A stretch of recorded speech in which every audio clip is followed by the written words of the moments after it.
Greetings mga migs! Welcome back sa Boy ng Salita TV. So ito na naman tayo sa ating segment na kwento mo, opinion ko.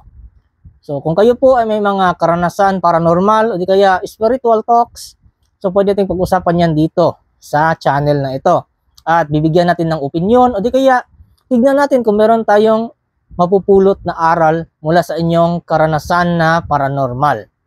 So kung bago ka pa lang sa channel na ito, please tulungan niyo ako lumago aking YouTube channel. Please paki-subscribe po, paki-like ng video, and don't forget to hit the notification bell para updated kayo sa ating mga future topics. So huwag natin patagalin. Magpatuloy na tayo.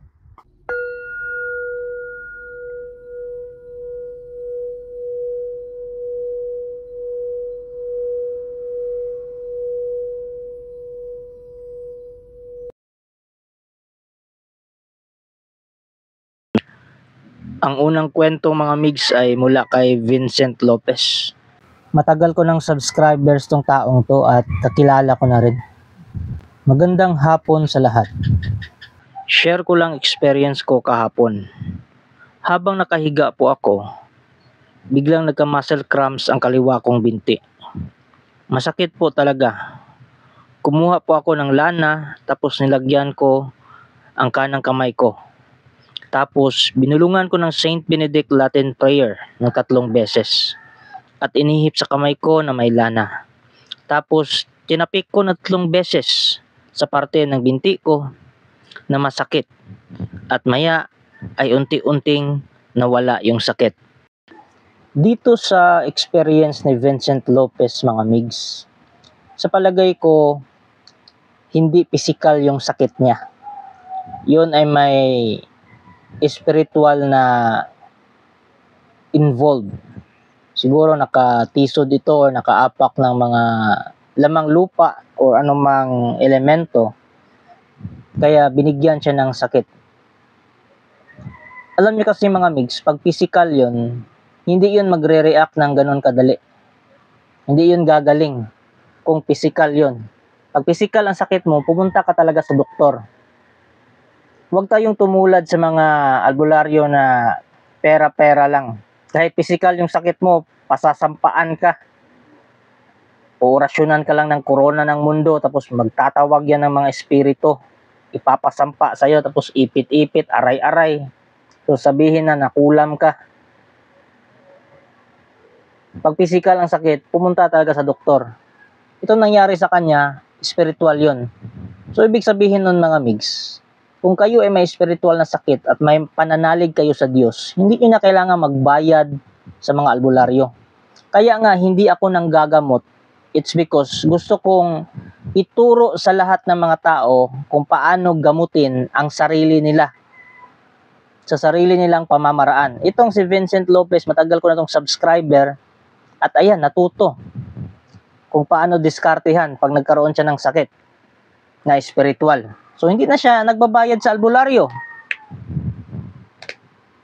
Hindi na siya pumupunta sa mga scammer para magpaloko. Alam na niya kung paano gamutin yung sarili niya. So, ganyan lang yan mga migs. Pag spiritual ang sakit nyo at may pananalig kayo sa Diyos, 100% gagaling kayo. Hindi na kailangan magbayad.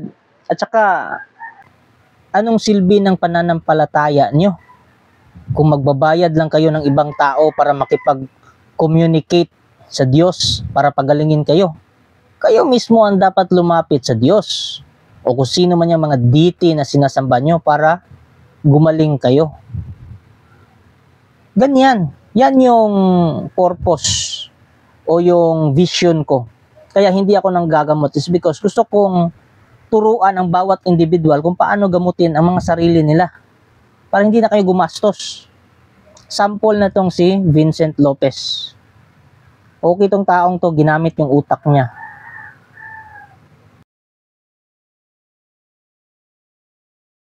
Ang next experience na ibabahagi natin ay kay Tisoy na Junites. Lods, ang lakas talaga ng Saint Benedict Medal. Meron ako niyan at every time na may maninira sa akin or gumawa ng masama, itong Saint Benedict Medallion ang dumidepensa sa akin, lalo na pag sinimulan ko na mag-Latin prayer. Probably, nakakatulong yan, yung Latin prayer. Yung original na exorcism prayer niya, hindi yung gawa-gawa lang ng mga okultista. Kung iintindihin kasi natin ang Latin prayer ng Saint Benedict, yung nasa verse na nagsasabi na Vade retro satana, so umalis ka Satanas. So si Satanas po ang ama ng lahat ng kasalanan. So sa biblical at saka sa Anunnaki, siya si Enlil eh. Si Satanas po ang father of all sins. So ibig sabihin, lahat ng gawaing masama, under yan kay Satanas. So pag sinabi mong Vade retro satana, so lahat ng taong may masamang balak sa'yo o masamang ginagawa sa'yo, maapektuhan talaga. Depende na lang yan sa lakas ng energy na meron ka o sa lakas ng pananampalataya na meron ka. Depende na doon ang epekto sa kanila. Either magrarabuelta sa kanila, masasaktan sila, magkakaroon sila ng anxiety, o di kaya naman ay sila talagang tatamaan ng kanilang mga masamang hiling para sa'yo. At isa na dyan yung Vade retro satana, yung lahat ng gawaing masama. Yung mga pang-hold up, pagpatay ng tao. Ang problema lang kasi sa Pinoy, hindi nila iniintindi yung mga binabasa nila. Yung mga dinadasal nila, yung mga inuusal nila. Usal ng mga orasyon na hindi nila naiintindihan. Dapat naiintindihan nyo yung kahulugan ng yung mga orasyon para mas malakas yung manifestation ng prayer. Ganyan lang yan. Ang problema sa inyo, gusto nyo yung mga orasyon na hindi nyo naiintindihan. Hindi nga alam kung sinong demonyo ang tinatawagan doon. So yun. Ito, isa na sa example. Hopefully, hindi occult yung prayer niya para smooth na yung takbo ng buhay niya.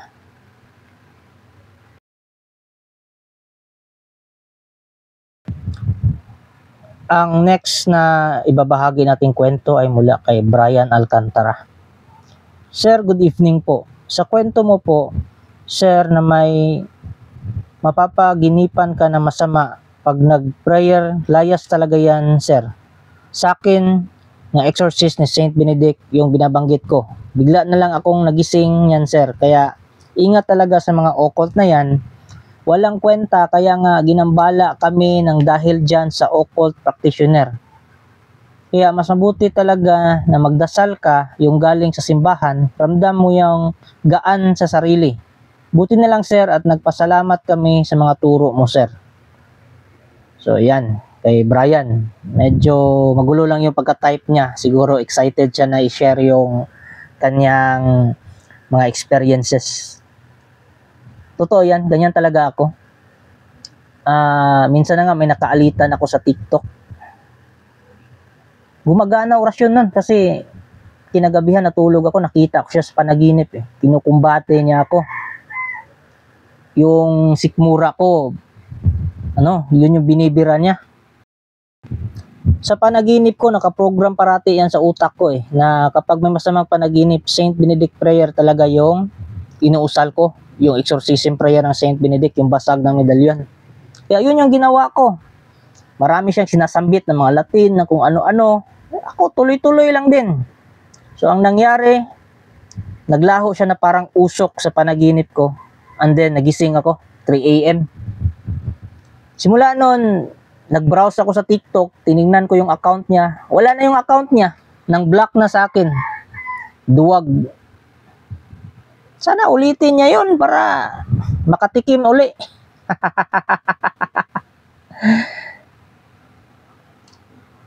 Kasi ayaw nilang magpasaway. Mga kalokohan yung tinuturo. Tapos pag sinita mo, nagagalit. Marami kasing taong madadamay sa kalokohan nila pag hindi mo yan sinita. So paano na yung mga inosente? Yung mga walang alam. So magdadasal na at sasamba na sa Diyos na sinasamba nila.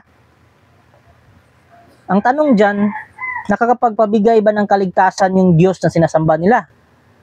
Mabibigyan ka na ng kapangyarihan, pero ano yung kapalit ng kapangyarihan na yon?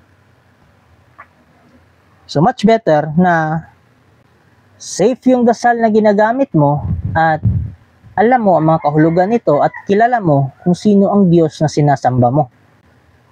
Example niya yung isa, akala niya makapangyarihan na siya, pero kahit gaano pa kadaming bola o kasinungalingan ang sinusulsol sa iyo ng Diyos na sinasamba mo, mas malakas pa rin si Jesus Christ, ang God the Father.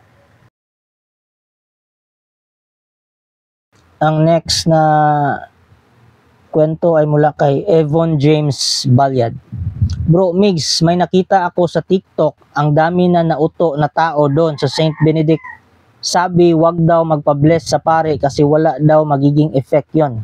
So, yun yung sinabi ko kanina. Yun yung mga taong yun na sinita ko.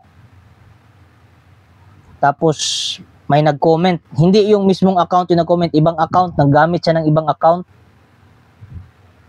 Galit na galit siya. Sabi ko, bakit mas magaling ka pa sa simbahan na ang simbahan naman ang nag-introduce ng Saint Benedict Medal? Sila nag-ibento niyan. So yung pagmamagaling mo, gumawa ka na ng sarili nimong interpretasyon with regards to the medal.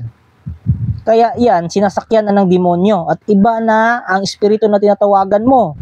Mayroon ng Imok, Gidok at Dok. So tatlong persona yan ng Infinito Diyos. So, under na yan sa Infinite God, hindi na yan kay God the Father. Ayun, galit na galit siya, nag-comment siya, nag-reply siya sa comment, tapos ibang account yung ginamit. Tapos yun, ang black lang din pala. Duwag din pala. So yun mga migs, intindihin nyo yung mga dinadasal nyo, yung mga orasyon na ginagamit nyo. Kung gusto nyo talagang mag-occult, sige mag-occult kayo, pero dapat yung mga Latin na occult na dinasal nyo, kayang i-explain ng inyong mga maestro. Kaya nilang bigyan ng translation bawat salita, bawat kataga. Hindi lang usal ka ng eme, at ano pang mga chorvanes na usal nyo dyan, tapos sasabihin lang, yan ay nagpapagaling sa sakit ng tiyan. So paano? Anong ibig sabihin ng bawat salita? Bakit nakakapagpagaling siya ng sakit ng tiyan? Ganon. Ang hirap sa Pilipino, tuturuan mo pa kung paano mag-isip. Ay naku mga migs, magbago na po kayo. So ayun mga migs, shout out po sa nagbahagi ng kwento. Maraming salamat po. At kung kayo naman ay meron kayong opinion tungkol sa kwento na yon, i-comment nyo lang dyan sa comment section. O di kaya kung meron kayong ibabahagi din na kwento, i-message nyo ako sa FB page na Buhay ng Salita TV. O di kaya pwede nyo i-comment dyan. Baka maikli lang yan na kwento. I-comment nyo lang at babasahin natin sa next video. Yun lang po. Kita-kits sa next topic. Thank you.